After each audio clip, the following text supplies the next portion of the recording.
This isn't a movie trailer. This isn't a video game. This is happening right now, as you watch this. For the first time since the Cold War, experts are asking a question they hoped they'd never have to ask again. What if World War III started tomorrow? Not as a thought experiment, not as clickbait, but as a genuine strategic concern.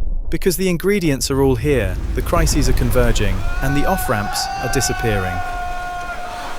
We're going to explore how World War III could actually begin, not with a dramatic declaration, but with a series of escalating crises that spiral beyond anyone's control. We'll look at the 3 flashpoints that could trigger it, what the first days would actually look like, and the one question that keeps military strategists up at night.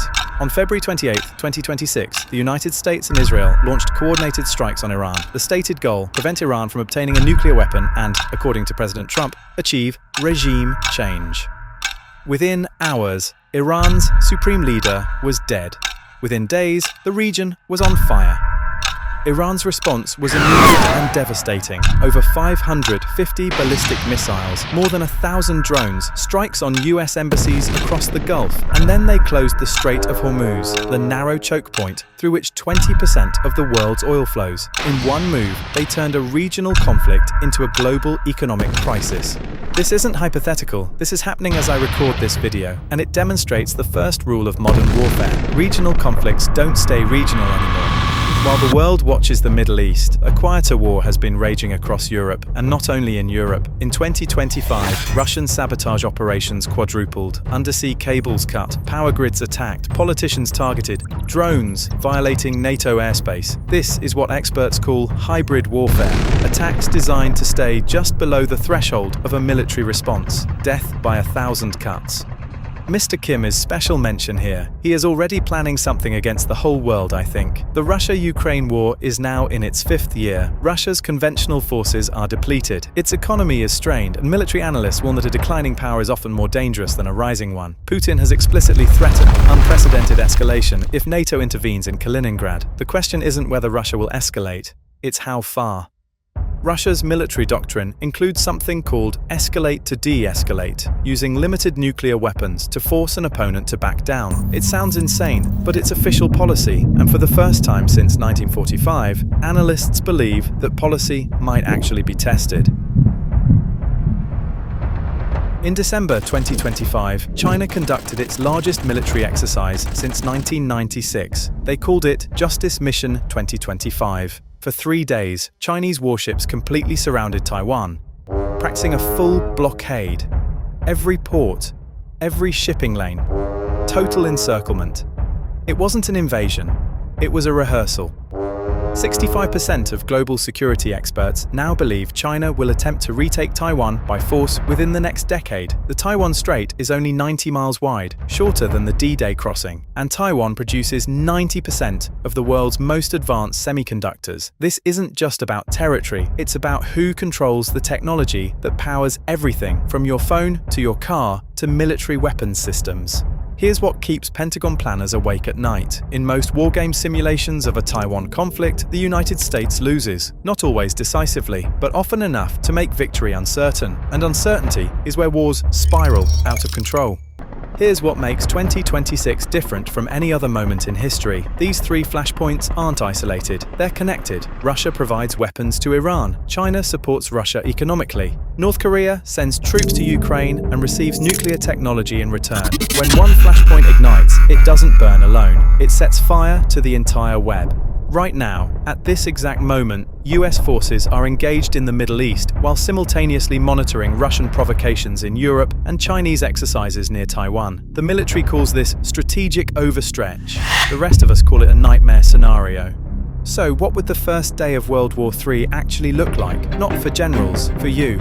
You'd wake up to notifications, markets crashing, oil prices doubling overnight. You'd go to fill your car and find lines around the block, or pumps already dry. Supermarkets would be stripped within hours. Not because of shortage yet, but panic. Your bank app might not work. International flights grounded, cell networks overloaded. Then the cyber attacks would hit, power grids targeted, internet connections severed, not everywhere, but enough to create chaos. Hospitals switching to backup generators, traffic lights going dark. The infrastructure we take for granted would start failing, not dramatically, gradually, which is almost worse because you wouldn't know when it would stop. Within 72 hours, the world you knew would be unrecognizable. Not destroyed, not yet, but fundamentally destabilized. And here's the thing.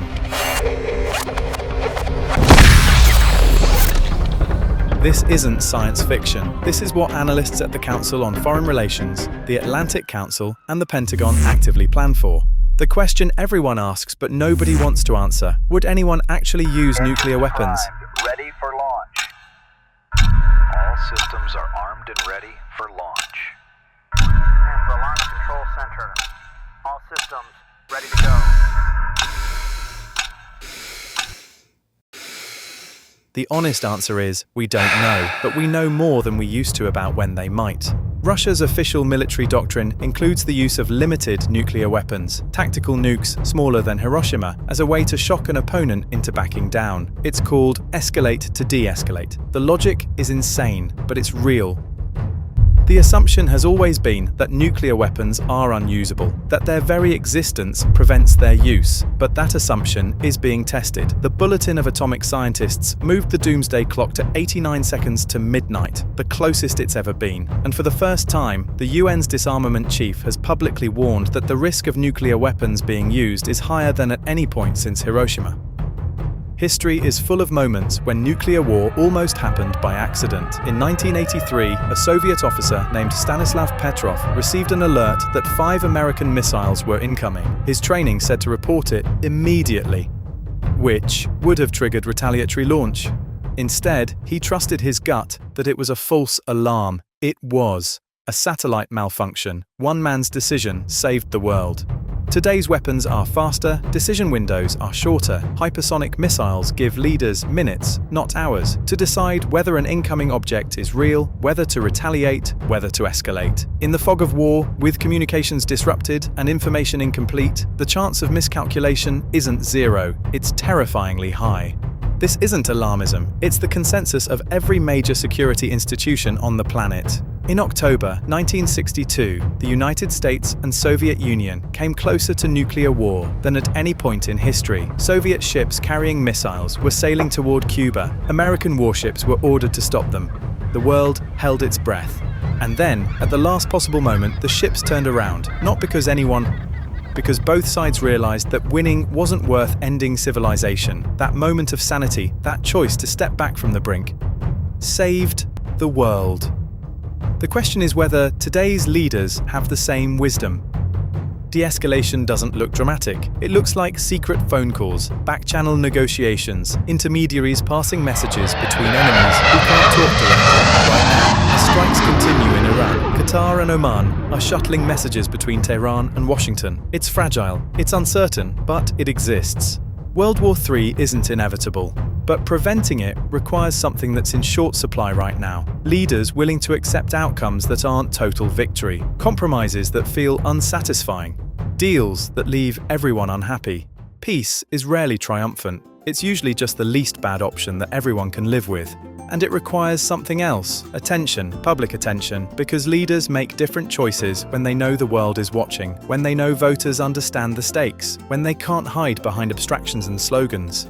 40% of global security experts believe we'll see a world war by 2035. That's not a fringe opinion. That's mainstream strategic thinking, but 40% isn't 100%. The future isn't written. Every arms control treaty ever signed, every diplomatic solution ever reached, every war that didn't happen, these weren't inevitable either. They required people who understood what was at stake, people who refused to accept that catastrophe was unavoidable, people who chose, in moments of maximum pressure, to step back from the edge. If this video made you think, share it with someone who should see it, and let me know in the comments which flashpoint concerns you most. I'll see you in the next one. Subscribe, because we don't want to miss you. Catch you guys in the next Impossibly Tomorrow.